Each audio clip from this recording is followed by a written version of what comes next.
You know that food pyramid we all learned about in school? For decades, it's been the foundation of how we're supposed to eat.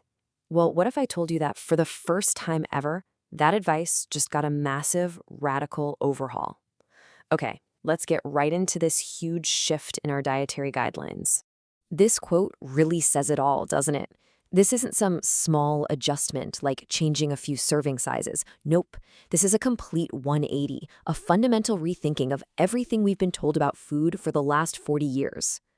So, to really understand just how radical this new model is, we have to take a quick look back at the old one. I mean, this was the philosophy that ran our school cafeterias, our doctor's offices, and pretty much our dinner tables for generations. That's right. The entire base of that pyramid was built on carbs. Bread, pasta, rice, cereal. We were told these should be the main event at every single meal. And now, that entire model, the one built on that high-carb foundation, has just been completely thrown out. So, what exactly has changed? Let's put the old philosophy and the new focus side by side, because when you see it like this, you really get the dramatic shift in priorities. It's not just about what we eat, but how we're being told to think about food itself. What's so interesting here is how deep this change goes. The old model, it was obsessed with numbers, counting every calorie, every gram of fat. But the new model, it asks a much simpler question. Is this real food? The focus has totally shifted to food quality. It puts ultra-processed foods in the crosshairs and, as we're about to see, calls for a huge increase in protein. And we're not talking about a small increase here. The old recommendation for protein was sitting at about 0.8 grams per kilogram of body weight. The new guidelines, they've jacked that all the way up to between 1.2 and 1.6 grams. That is a massive jump. They've nearly doubled the recommendation. So what does that actually look like for an average person? Well, for someone who weighs 180 pounds, the old advice was to get about 65 grams of protein a day. The new advice? You could be looking at up to 131 grams. Just that one change alone could have a huge impact on everything from your blood sugar to your hormones. With this new obsession with food quality, the guidelines have also identified a new villain in the story, a specific type of food they're now calling the main driver of our modern health crisis. For decades, fat and cholesterol were public enemy number one, right? But with that idea mostly put to rest, the spotlight has swung in a completely new direction. And there it is. For the very first time, the guidelines are calling them out by name, ultra-processed foods. We're talking about the industrial, food-like products that have basically taken over our grocery stores and our plates. And the reason for this new focus is, well, it's pretty staggering.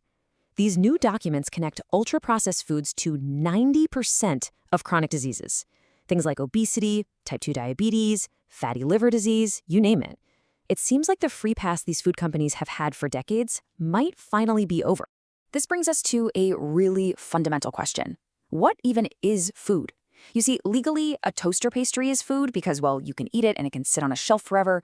But biologically, food is supposed to be nourishment. It's what sustains life and repairs our bodies.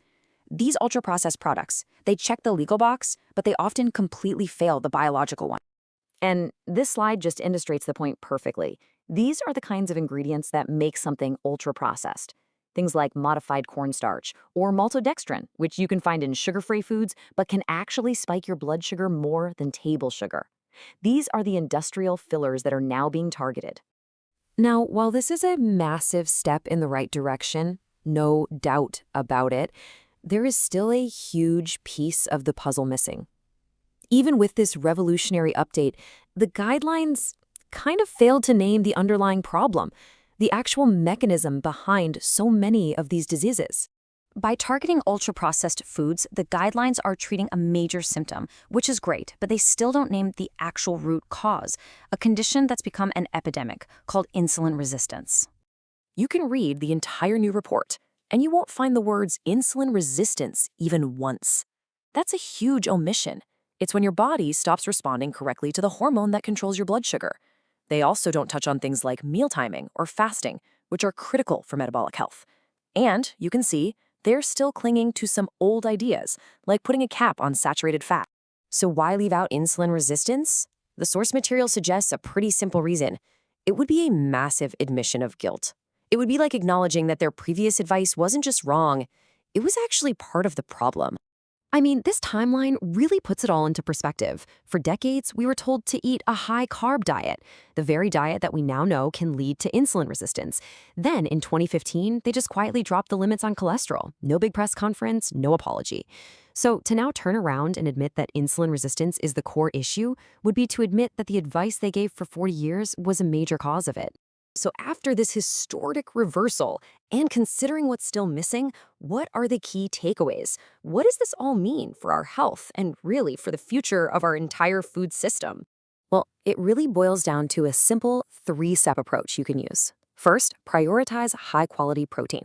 Second, you kind of have to become a food detective, start reading those labels to spot and cut down on ultra-processed foods.